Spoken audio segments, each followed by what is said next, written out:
साल 2016 में तब कांग्रेस की अध्यक्षा सोनिया गांधी वाराणसी में अगस्त के महीने में एक रैली करने पहुंची थी और जो तारीख मुझे याद है वो 2 अगस्त थी। और ये रैली प्रधानमंत्री नरेंद्र मोदी के जो संसदीय क्षेत्र वाराणसी है, उसके खस्ता हाल को दिखाने के लिए कांग्रेस ने आयोजित की थी, जिसका नाम उन्होंने दर्द बनारस रखा था। इस रैली में सोनिया गांधी के साथ शीला दीक्षित, कांग्रेस के तमाम दिग्गज नेता, गुलाम नबी आजाद सभी मौजूद थे।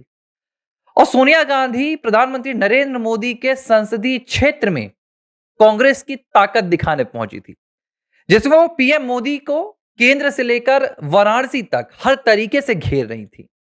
और करीब 6 किलोमीटर वाराणसी की सड़कों पर सोनिया गांधी खुली जीप में, खुली कार में रोड शो कर रही थी।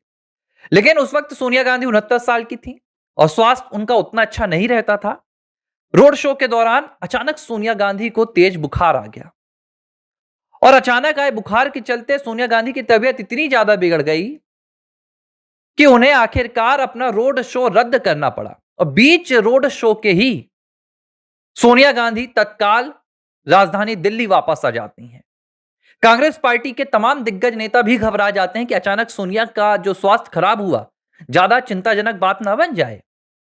लेकिन जैसे ही ये बात प्रधानमंत्री नरेंद्र मोदी तक पहुंची, उसी 2 अगस्त की शाम करीब 7 बजे प्रधानमंत्री नरेंद्र मोदी ने तत्काल सोनिया गांधी से संपर्क किया, कांग्रेस नेताओं से संपर्क किया और सोनिया गांधी के स्वास्थ्य के बारे में जानकारी ली कि मेरे वाराणसी में आई है सोनिया गांधी और अगर अचानक उनकी तबीयत खराब हो गई तो क्या व्यवस्थाएं हैं, कैसे उन्हें ले जाया गया। और बकायदा इसके बाद उन्होंने एक ट्वीट किया, जिसमें उन्होंने भगवान से प्रार्थना की कि जल्द से जल्द सोनिया गांधी स्वस्थ हों। प्रधानमंत्री नरेंद्र मोदी ने लिखा कि मुझे वाराणसी दौरे पर आई सोनिया गांधी की अचानक तबीयत खराब होने की जानकारी मिली। यह अलग बात है कि सोनिया गांधी वाराणसी किस लिए पहुंची थी। सोनिया गांधी वाराणसी प्रधानमंत्री नरेंद्र मोदी के खिलाफ आरोप लगाने पहुंची थी।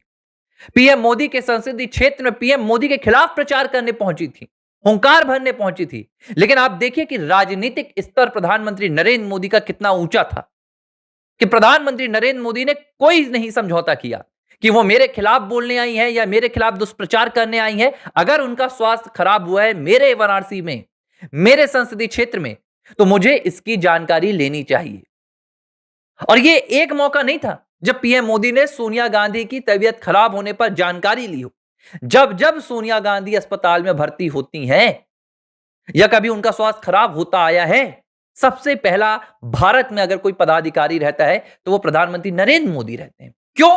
क्योंकि प्रधानमंत्री नरेंद्र मोदी अगर भारत में किसी व्यक्ति को जानते हो, किसी व्यक्ति को, उनके पास अगर उसका कांटेक्ट है, अगर उसे कोई समस्या है, तो प्रधानमंत्री नरेंद्र मोदी अपनी पद की गरिमा नहीं रखते हैं। वो प्रोटोकॉल तोड़ देते हैं, लेकिन सबसे पहले उसके स्वास्थ्य को जानते हैं। हाल ही में एक और उदाहरण आया था, जब पत्रकार राजदीप सरदेसाई, जो प्रधानमंत्री नरेंद्र मोदी के खिलाफ अक्सर बोलते हैं, उन्हें जब प्रधानमंत्री मोदी को पता चला कि कैंसर हो गया है, पीएम मोदी ने बाकायदा पीएम ऑफिस से फोन किया और आधे घंटे बात करके राजदीप सरदेसाई को कैसे सुरक्षित रहना है, कैसे उन्हें आगे का जीवन जीना है, हर एक बात बताई। आज मैं आपसे प्रधानमंत्री नरेंद्र मोदी के 2016 के किस्से की बात क्यों कर रहा हूं, आप सुनेंगे तो शायद आपका आक्रोश आज तमाम हदें पार कर जाए। 2 दिन पहले देश की संसद में भारत के गृह मंत्री अमित शाह साहब भाषण दे रहे थे। वो चुनावी सुधार पर भारत में चर्चा कर रहे थे और जबरदस्त तरीके से उन्होंने 1.5 घंटे का नॉन स्टॉप भाषण दिया, 1 घंटे 30 मिनट का, जिसमें उन्होंने चुनावी सुधारों से लेकर चुनावी घोलमेल जितने भी भारत की सरकारों में होते आए हैं पहले, कांग्रेस पार्टी के तमाम कुकर्म, हर एक पर जबरदस्त तरीके से हुंकार भरी। यहां तक कि देश ने लंबे समय बाद गृह मंत्री अमित शाह को इस तरह दहाड़ते देखा था लोकसभा के भीतर।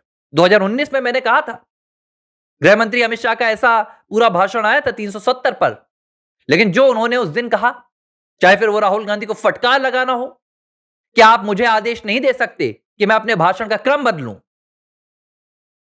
यहां तक कि हालात ऐसे आ गए थे कि एक अकेला अमित शाह और पूरे के पूरे 235 विपक्ष के सांसद वॉकआउट कर गए थे लोकसभा से। लेकिन एक रिपोर्ट आई और इस रिपोर्ट ने बताया कि जिस दिन गृह मंत्री अमित शाह ये भाषण दे रहे थे, उस दिन उन्हें जबरदस्त तरीके से बुखार चढ़ा हुआ था। बावजूद इसके गृह मंत्री अमित शाह ने आराम नहीं किया। वो चाहते तो जवाब किसी और दिन दे सकते थे, संसद आना जरूरी नहीं समझते, लेकिन उन्होंने देश के लिए अपने स्वास्थ्य को पीछे किया और पार्लियामेंट में खड़े होकर सरकार के पक्ष में, देश के पक्ष में दहाड़ भरते रहे। 102 डिग्री का बुखार था। बाद में अमित शाह को दवाइयां लेनी पड़ी और उन्हें डॉक्टर्स ने आराम करने की सलाह दी।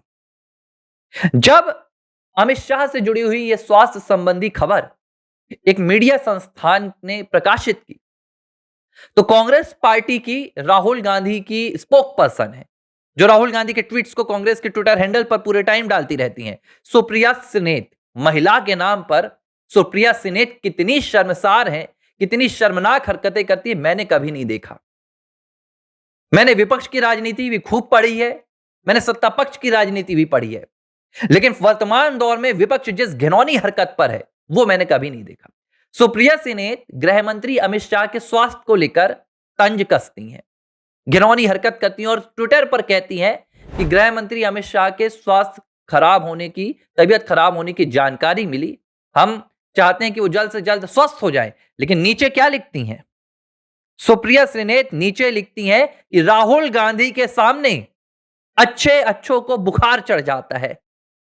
और जिस तरह से राहुल गांधी ने वोट चोरी पर चुनाव आयोग को फंसाया, गृह मंत्री अमित शाह की यह हालत हो गई। यह है कांग्रेस पार्टी का गिरा हुआ चेहरा, यह है कांग्रेस पार्टी की शर्मनाक बेशर्मी कि भारत के गृह मंत्री अमित शाह, जो 61 वर्षीय हैं, जो भारत में रहकर भारत की जनसेवा करते हैं, उनके स्वास्थ्य को लेकर ये इस तरह की गिरी हुई राजनीतिक बयानबाजी करती हैं।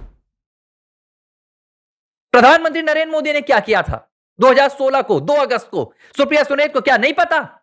तब मीडिया में बैठकर प्रवचन देती थी, आज कांग्रेस पार्टी की चाटुकारिता करती हैं। क्या पीएम मोदी ने यह कहा था कि सोनिया गांधी वाराणसी में मेरे क्षेत्र में आई और मेरे विकास को देखकर सोनिया गांधी को बुखार आ गया? कहा था क्या पीएम मोदी ने? नहीं कहा था, क्योंकि यह पीएम मोदी के संस्कार नहीं है, यह सनातन हिंदू संस्कृति के संस्कार नहीं है कि जब कोई आपत्ति में हो, किसी का स्वास्थ्य खराब हो, तो आप उसका मजाक उड़ाएं। अरे हमारे यहां तो परंपराएं रही हैं, युद्ध में अगर कोई घायल हो जाता था तो भले सामने कितना बड़ा शत्रु क्यों ना हो, उस पर प्रहार नहीं किया जाता था। रामायण से लेकर महाभारत तक सबने देखा है।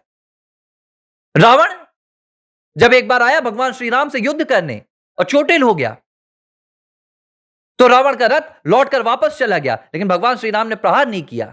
क्यों? क्योंकि रावण मूर्छित हो गया था। और खुद यह बात रावण ने एडमिट की थी। खैर, इन्हें क्या मैं शास्त्र बताऊंगा, ये तो कुरान पढ़ने वाले लोग हैं, बाइबल पढ़ने वाले लोग हैं, इन्हें तो हिंदू धर्म ही समझ में नहीं आता। अभी हाल ही में जब मल्लिकार्जुन खड़गे बीमार थे, हार्ट का उनका ऑपरेशन हुआ और अस्पताल में भर्ती थे, तो गांधी परिवार ने उन्हें अकेले छोड़ दिया था सड़ने के लिए।